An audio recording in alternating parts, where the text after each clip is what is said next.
Hare Krishna, the Dhruva Maharaj, after doing meditation on the Supreme Lord, he has darshan of the Lord. After that, he told that I don't have any material desire because I am satisfied with your form of the Lord. But here, Kardama Muni, after having the darshan of the Lord, still having a material desire. So, how to understand? See, that is why it is said, look at this statement. Why did he want to enjoy material life in spite of his personally seeing and experiencing the Supreme Lord? The answer is that not everyone is competent to be liberated from material bondage. Dhruva Maharaj was in a better position spiritually than Kardama Muni. Still Dhruva Maharaj, even though he felt completely detached, he didn't want any desire from the Lord. Look what the Lord did. Lord fulfilled all his desires. This is another path. That the devotees know that if the Lord thinks it is inevitable for me to burn these anarthas, Lord is not cruel. Lord will arrange all these material things. The problem is when you seek your own pleasure, that is the sin. Then you cannot be in the spiritual world. Spiritual world, you are also enjoyer of pleasure, but you are not seeker of your pleasure, you are seeker of Krishna's pleasure. Pleasure is not sin. Seeking self-pleasure is sin. Anandamayobhyasa, the principle of existence is pleasure.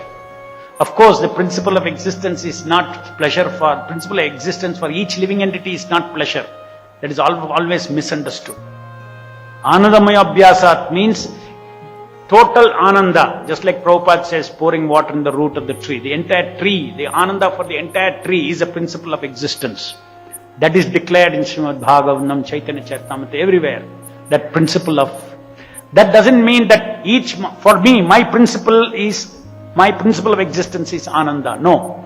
My principle of existence is service to the Supreme Lord. And Supreme Lord, no doubt, you don't seek ananda, but you become full of ananda. Your ananda is given by the Lord. So you will experience ananda. There's a difference between experiencing ananda given by the Lord as prasadam, as a blessing, as a mercy. We are all pleasure beings, no doubt. There's a need for pleasure, but we don't seek pleasure. We seek Lord's pleasure. And our pleasure is given by the Lord. Satta, chitta, ananda, pleasure, whatever, it is bestowed. So devotees don't pray anything, but with gratitude, whatever the Lord gives, He takes it. He engages in a way in which it is reinvested in further devotional service. He doesn't give up anything. In this way, he burns his karma also. He burns his karma also. If that be the Lord's way to purify him. So, Kardama Muni is in this situation. Dhruva Maharaj is in a little better, more spiritually elevated situation. Immediately he forgot all this thing, material desires. But still, he did not desire, but the Lord gave him a universe to enjoy as an emperor, as a ruler, almost like Narayana. So that is a gift that Lord gave him. So each person is different. It's not a phenomena that if you see the Lord, then you get purified. If you say, I don't want to be purified, you won't be purified. You see the Lord also. You see the deity also. Everybody sees the deity. They don't become pure devotees. They see the deity, worship the deity and go, and the Lord as a super soul will reciprocate with them. Their material desires will be fulfilled. They don't become pure devotees. Ultimately, we have to desire. That is why it is very important to understand the spirit of the Acharya, spirit of our parampara. Our spirit of parampara is not, to become simply tapasvis with, 24 hours austerity and all these things. That's not the... Our spirit is good, bad, everything. We want to engage in service of the Lord. Devotional service, the pleasure of service, service for the sake of service. Now service is not, service means, service means the activity and the result. So activity also, one should understand that as soon as I have done an activity, devotion service, I am already satisfied. My reward is already obtained, as far as I am concerned, because I am fortunate to have served the Lord. Now result, it is left to the Lord. It is under His jurisdiction.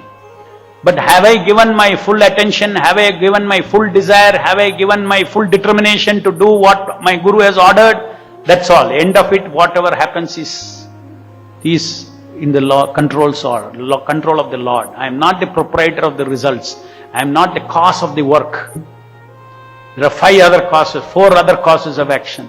I am not the cause of the result. I am not the only cause of the result. I can only play my part. And the Lord has His own desire when and how and what to be sanctioned. So that way the devotee should always have faith that when I have given my life to the Lord to engage in devotion service, why should I worry anything about me? That's not a concern. Everything the Lord will take care, including how to do, when to do such devotion service. That it's a mystical path that we are taking. This devotion service is a mystical path. One should have faith. If one has no faith, if becomes too rational, then he will get completely confused. He will not feel the presence of Prabhupada at all here. If you don't feel the presence of Prabhupada, you will feel totally disconnected. So if you have faith, then you will see everything gets connected and mystically everything will work. We chant Hare Krishna, we follow what Prabhupada told, and then we get direction every day after day what to do. And all the dots will be connected by the Lord where to lead us at the end of the day, at the end of the year, at the end of the decade.